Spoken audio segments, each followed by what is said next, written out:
Det här inslaget presenteras av iMove.se. Abonnera på nästa nya elbilar i upp till 18 månader.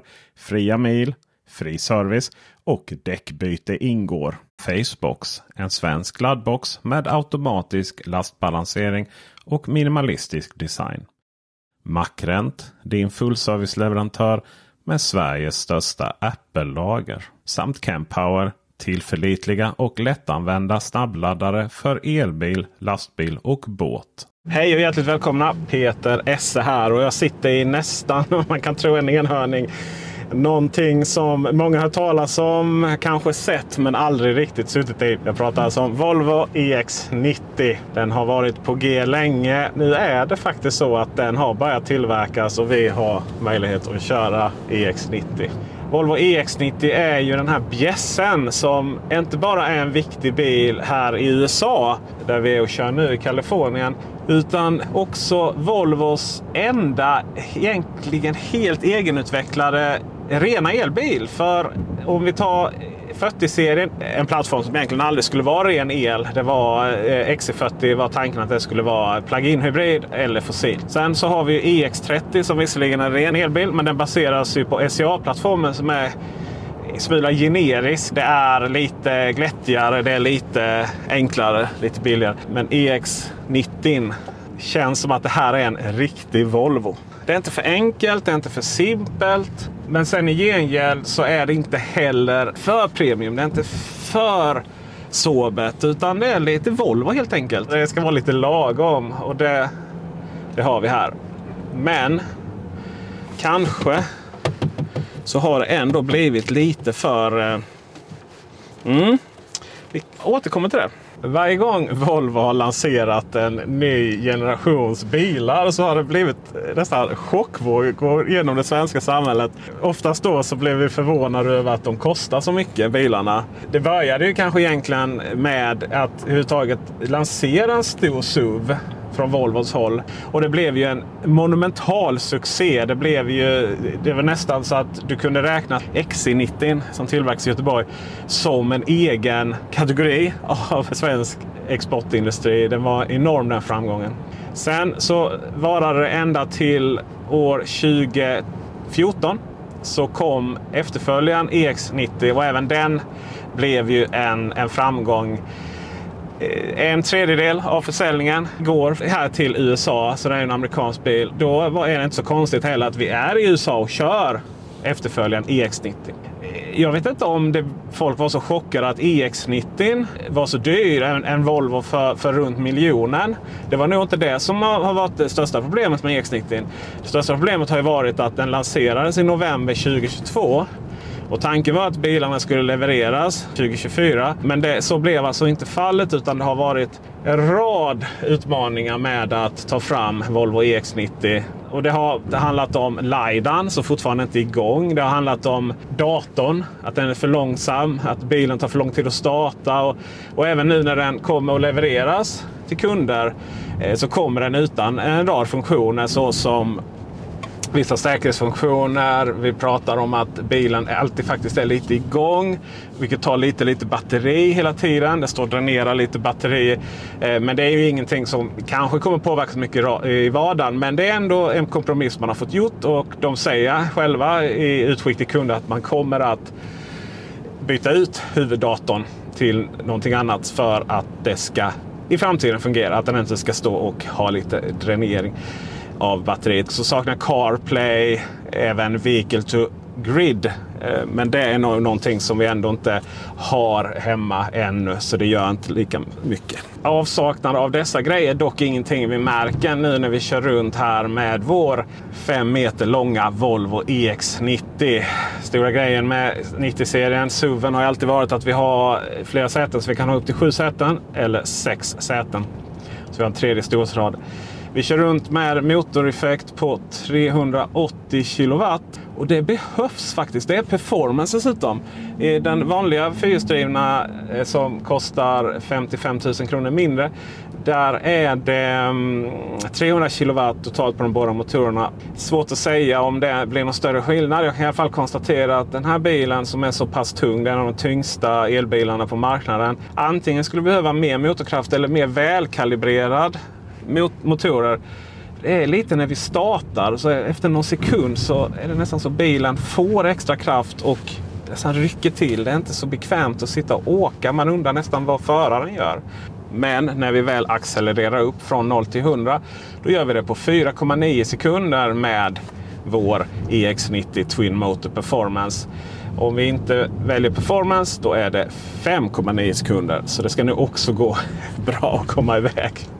Inte nog med att vi har vår performance fyrhjulsdrivna variant. Vi har också ultrapaketet som kostar strax under 90 000. Då har vi luftfjäring, vi har 360-kamera.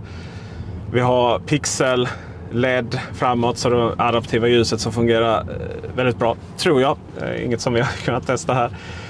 Det är nog det paketet vi ska ha. Vi är ändå uppe i runt 1,1 miljoner då. Men det slutar kanske inte där. Just i den här testbilen så har vi också ytterligare allting. Vi har ju naturligtvis vårt Pilot Assist-paket. Det är ytterligare 26 000. Och vi har vår Bowers & Wilkins högtalare för runt 33 000 kronor. Så att vi lyckas ju komma upp i närmare 1,2 miljoner. Och där behöver vi inte riktigt hamna. Men jag tror att EX90 Twin Motor Ultra kommer nog vara det kanske den vanligaste varianten. Utomlands så säljs den också bakhjulsdriven samt utan värmepump och sådana saker. Men det är ingenting som vi har här i Sverige. Batteriet är oavsett på 111 kWh, varav vi kan använda 107 kWh. VLTP runt 60 mil. Det betyder i praktiken att lite beroende på väder och vind hur snabbt vi kör och sådär, så säg att vi kommer 40 mil plus minus 10 mil ungefär. Naturligtvis är det kallt ute och vi kör 130 och uppförsbacke, ja då är det mer åt 30 mil, och är det bättre än så har vi en Porsche. Klart inte den släpper fram en Volvo. Har vi sommar och det är härligt och kör på motorväg, då kanske vi kommer strax under 50 mil. Och sitter vi och kör på Gotland, som är min favorit, kör cykel, ja då kommer vi kanske ännu mer än 60 mil. Så vad får vi för de här 1 till 1,2 miljonerna? Ja, först och främst får vi riktiga Volvo-säten. Till skillnad mot EX30 så är de här det klassiskt Volvo. De är så sköna att sitta i. Naturligtvis är det en väldigt komfortabel bil som vi kör runt i med vår luftfjäring som ingår i Ultra, eller får du köpa till för 30 000. Vi har möjlighet, ganska lång inställning här, settings, inte helt perfekt. Och sen så ska vi ta, nej det var inte kontroll, det var driving. Och sen så är det periferiscenen jobbar nu, så kan vi sätta på firm. Och det tycker jag nog vi kan jobba med här inne. Medan soft är någonting som vi tar ute på motorvägen. När vi kör runt med lite aktiv körning, var vi uppe i bergen och körde innan, då har vi en bil som har torque vectoring som det delar med sitt syskon Polestar 3. Där tar det egentligen slut likheten. Polestar 3 är en mer dynamisk bil att köra. Man känner mer med vägen, även om EX90 nog är, jag skulle säga att den är väldigt lättkörd för att vara så stor bil. Vi glömmer att det är en över 5 meter lång bil, 5037 millimeter. Men ja, vi hamnar alltså i ett läge där koncernsyskonet Polestar 3 är en liksom roligare bil, mer aktiv bil att köra. Medan exempelvis, jag tror att ärkekonkurrenten från Audi, Q8, det är en mer komfortabel bil än vad vi har här. Så att Volvon handlar väl egentligen om att kanske vara både och, eller inget av det riktigt. Styrassistenterna, vi sätter igång Pilot Assist genom att trycka ner där. Och sen så kan vi höja och sänka hastigheten genom knappen till vänster. Eller rattknappen. Det är ju en stor knapp. Det är inte touch. Men beroende på vad vi trycker på den här stora så händer olika saker. Jag gillar det faktiskt. De har gjort det bra. Jag har ingenting att klaga på den här ratten. Till skillnad mot EX30-ratten som ju bara är, nej, inte min grej. Det är 40 här miles per hour. Så fast 30 zone ahead. Vi kan byta mellan, vi ser ADA så att den är igång. Vi bara ser hastigheten och sen så har vi kartan i skärmen. Och skärmen är alltid i det läget för den följer med upp och ner ratten när vi höjer och sänker den. I mitten så har vi den vertikala stående skärmen. Det är en hög, jättebra. Vi ser tydligt vad vi ska köra även där. Vi har snabbgenvägar på appar som vi har använt. Vi kan trycka in permanent fyrhjulsdrift. Hem är där och sen så har vi apparna. Längst ner till höger så har vi bilinställningarna, antingen snabbinställningar. Vi har så vi kan stänga av och på line keeping aid där exempelvis. Men annars är det långt in och det går inte att hålla på och trycka in där när vi kör, utan det får vi göra när vi står still som vi ska göra sen. Vi har inga ljud knappt alls. Det är bara om det, som i detta fallet, så var det pay attention to, väldigt så jag blinkar. Pay attention to driving, det var för att jag tittade på skärmen. Det är det enda ljudet vi har på bilen. Jättebra Volvo. Inte att Pilot Assist går av och på och sånt som det är ljud ibland. Det som EX90 har framför allting annat, det är att den är så himla tyst. Jag nämnde Q8 innan. Q8 låter som ett helt industriområde, de elmotorerna, jämfört med EX90. Vi hör inte motorerna. De är så tysta. Ljudet som går ut för att om vi kör sakta och under 20 km/h ska det vara ett ljud som går ut. Vi hör ingenting av det. Vi hör absolut ingenting. Den är så tyst så det nästan blir konstigt. Sen så har vi en ljudanläggning då. Om vi vill lyssna på vår favoritmusik så har vi Spotify, vi har Tidal, trycker där. Och ljudanläggningen, Bowser Wilkins, 33 000 kronor uppgradering. Jesus, den ingår inte ens i Ultra den. Och ljuden är, om vi lyssnar på min härliga musik från Spotify, lite lagom klassisk ungdomsmusik med lite härlig bas, så låter det otroligt bra. Det finns vissa mer klassisk musik, klassiska inspelningar där det är mycket röst och det är mycket diskant och så vidare. Där märkte vi att vi behöver kanske den upplösningen som Tidal ger, som har högre upplöst musik än vad Spotify har. Du ska verkligen uppskatta musik. Jag tror att om du ska göra en uppgradering ska du nog få provlyssna den innan du gör den. Jag tror att ljudet i den vanliga också är helt okej. Vi kör in och parkerar för att kolla igenom systemet. Tydlig och bra Google-skärm. Det är förvånansvärt att inte fler biltillverkare har valt Google. Det är ju bara att hitta en laddstation i närheten. Det är ju en bris. Och så vi kan sortera på dels allmänt hållna, men också har de ju, tror jag, numera eller kommer planera att göra, just de som ingår i Volvo-abonnemanget. Det finns ju ett sånt abonnemang som Volvo har roaming. Det är en förhållandevis snabb skärm till skillnad mot exempelvis EX30, men också koncertsyskonet Polestar 4 som är lite sådär, det är lite segt. Skärmen i sig kan vara inte seg, men just inputen, och här tycker jag det fungerar bra. Det ska sägas att när vi står still så har vi möjlighet att hålla igång klimatet egentligen permanent då, eller till batteriet tar slut eller går ner till 20% kan tänka mig. Så håller det igång hela tiden, och när det håller igång så håller också 12 volts uttagen och USB-kontakterna som vi har där framme långt ner. Här har vi dem. De är på 15 watt så att det går inte att ladda en dator snabbt eller så, men vi kan, om vi har en Mac i alla fall, hålla igång den. Mycket appbaserat, så vi har ju vår Range and Trip där, och nu har vi kört runt i Kalifornien, upp i berg, längs lite snabbare vägar, motorvägar också, och vi ligger på 2,2 kilowattimmar per mil, vilket vi inte kommer kunna hålla om vi kör i 120 på motorväg i dåligt väder i Sverige, men det finns inget som står ut här. Vi har Spotify, vi har Vivaldi, YouTube. Om ni inte prenumererar på min YouTube-kanal så gör det gärna. Vi kan också öppna handskfacket. På tal om ventilation så har vi manuella ventilationslås som vi ställer in, och det gillar vi, och de är helt okej. Stående skärmen, det är snyggt visserligen, men liggande skärm skapar mer utrymme och har mer genvägar och sånt åt det hållet ofta. Här får vi då som sagt gå in ganska långt om vi ska ställa in saker. Jag ska också säga så att enpedalskörningen fungerar bra.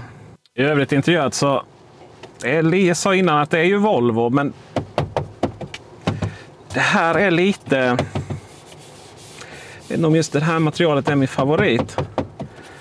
I denna bilen så är det uppenbart att det här är ju trä, men på den andra testbilen vi hade, där var det nästan så undrar om det var plast. Men allt är bättre än högblank i alla fall. Hela konsolen är som en liten flygel som går ut, så det finns mycket plats under till.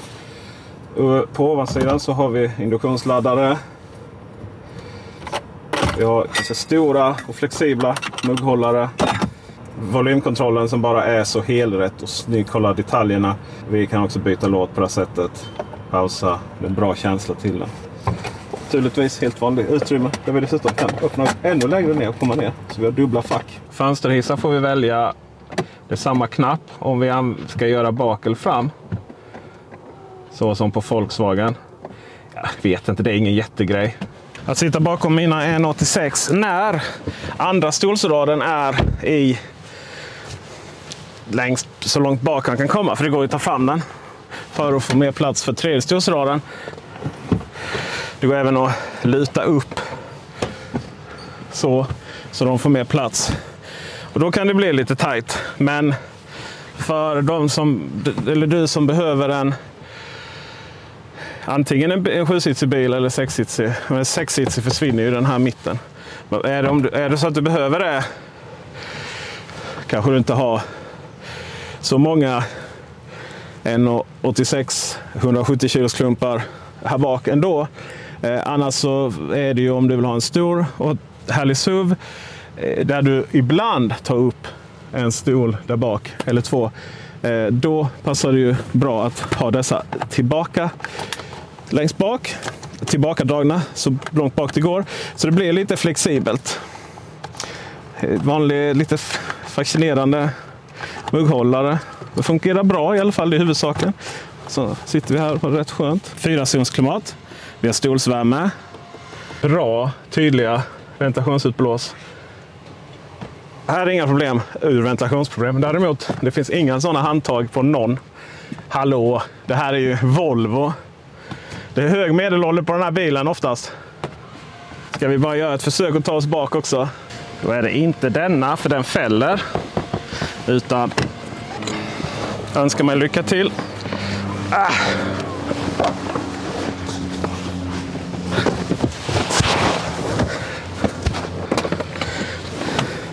Inga större svårigheter. Det skulle inte funka för mig att sitta. Då måste dessa fram.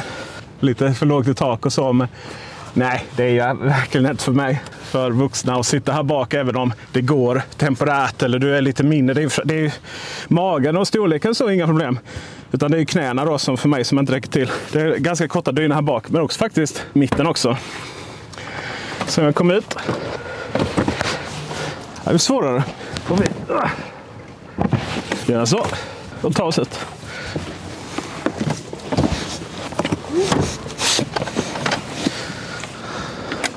Vi fortsätter prata last. Och ungefär 310 liter får vi in. Eller avståndet får inte vara mer än 575 centimeter inåt. 880 åt sidan. Men fäller vi tredje stolsraden så får vi 660 liter. Ska se om vi kan trycka ner den lite. Går det? Nej. Det här är också ett sätt att köra. Och vi har ett djup då på ungefär 1,2 meter. Och fäller vi andra stolsraden så har vi 1900 liter strax över. Och detta är hela tiden till hatthyllenivå ska sägas. Och strax någon centimeter över 2 meter. Beror på lite hur långt. Vi kan ju få fram den här stolen ganska långt till. Men när jag sitter då är det strax över 2 meter. Under till så har vi rätt mycket mer plats. Och även plats för insynsskyddet. Vad nu det har tagit vägen. Det är som har tillskansat det. Vi har även en frunk på 46 liter. Där vi får plats med en ansenlig mängd grejer ändå. Snygga förvaringar. Lite uppdelat. Sen har vi ju legendariska, gigantiska spolarvätska munstycket. Vi stänger luckan och så tar vi bara och begrunnar fronten. Jag menar, så mycket av det vi har pratat om, lite mjukvaruproblem som vissa funktioner som inte är igång, LiDAR som fortfarande den här bullen där. Helt ärligt så tycker jag nästan de skulle sälja EX90 utan LiDAR, precis som Polestar 3, och vi sparar 100 000. Det är oklart när det någonsin kommer komma igång och vilka fördelar den ger. Bland annat pratar de om att de kommer börja med att kunna känna igen cyklister. Att den bilen, om vi själva inte ser cyklisten, så kommer den göra det i mörker. LiDAR funkar mycket bättre i mörker än vad kameror gör exempelvis. Så kommer den kunna göra en undanmanöver själv baserat på det. Och sen så har vi ju och lite annat smått och gott. Men om vi bara kollar på fronten. Det här är ju Volvo. Det här är ju precis hur en en elektrifierad XC90 skulle se ut. Allting är så rätt. Designen är så rätt. Och den snygga helljuslösningen där de går isär och helljuset dyker fram. Vapor Grey. Nästan lite blågrå. Inte populärt att säga, men jag vidhåller det. Men jag vidhåller också att det här är en mycket snygg färg oavsett vad vi väljer att kalla den. Den vinröda är också makalöst vacker. Den kommer lite senare. Den var inte med i introduktionen. Stor bil är det. Många människor ska in. 634 kilo får vi lasta in här. Plus föraren. Räcker inte det så har vi en dragvikt på 2200 kilo. Kultrycket är 100 kilo och vi får lasta 100 kilo på taket, ska också sägas. Sist men inte minst laddningen. Manuell lucka, lite sladdrig. Vi har 11 kW AC-laddning. Vi har 250 kW DC-laddning. 250 kW via 400-volt-system. Det är inte alla laddplatser som klarar att hantera det. Det kan vara så att de inte har så hög strömstyrka. Oftast när det är bilar som laddar så snabbt är det via 800 volt. Då behöver det inte vara lika hög strömstyrka, det vill säga ampere. Får jag en lång historia kort så Tesla är bra ställe att ladda med EX90. Jag är helt övertygad om. Då kommer du komma upp i den hastigheten. Du har också laddplatsen på rätt håll. Men de flesta nya moderna laddplatser som öppnas idag, de kommer kunna komma upp i denna hastigheten också. Vi stödjer Vehicle to Home, Vehicle to Grid via AC. Bilen har inte stöd för det ännu, men det kommer en av de grejerna som kommer komma. Men vi har inte heller stöd för det hemma. Jag skulle tro att om du köper en EX90 idag och har den i 3 år, då kommer du kanske kunna använda den i slutet av de 3 åren som hembatteri, om du har kompatibel laddare och sådär. Vi har en process dit innan det kommer att fungera. Dessvärre ingen vehicle to load. På insidan, hur svårt ska det vara? Vi har ett jättefint batteri. Vi kan använda en vanlig stickkontakt för när vi ska ha dammsugare, där vi vill ha en frysbox som håller igång bättre än 12 volt. Fläkt till hunden. Det finns så många saker som helst. Kom igen, vi är så nära till den perfekta elbilen. För det är ändå någonstans det är EX90 är. Det är ju Volvo, va? Som den ren elbilsplattform. Den ser vacker ut. Inga igensatt grill, ingenting. Den uppfyller ju nästan egentligen alla krav vi vill ha. Den kommer kosta dig mycket. Men gillar du Volvo, du vill ha el, du behöver en stor Volvo. Ja, det är ju ett helt självklart val ändå. För jag menar, det betyder så mycket att vi har logotypen här framme för oss om vi gillar Volvo. Och då får vi betala dem 1 till 1,2 miljoner som finns i dagsläget. Eller så får du vänta på den bakhjulsdrivna. Den kommer och den blir lite billigare. Jag tror att det kommer vara en jättetrevlig bil också. Eller väntar vi på EX60 som snart kommer. Det kommer rätt många elektrifierade elbilar från Volvo. Men du kommer nog absolut inte ångra dig om du skaffar en Volvo EX90. Så med det tackar jag för mig. Hoppas du tyckte det var intressant. Ge gärna en tumme upp så hörs vi i nästa video. Hej! Det här inslaget presenterades av Facebox, en svensk laddbox med automatisk lastbalansering och minimalistisk design. Macrent, din fullserviceleverantör med Sveriges största Apple-lager. Samt Kempower, tillförlitliga och lättanvända snabbladdare för elbil, lastbil och båt. iMove.se, abonnera på nästa nya elbilar i upp till 18 månader, fria mil, fri service och däckbyte ingår.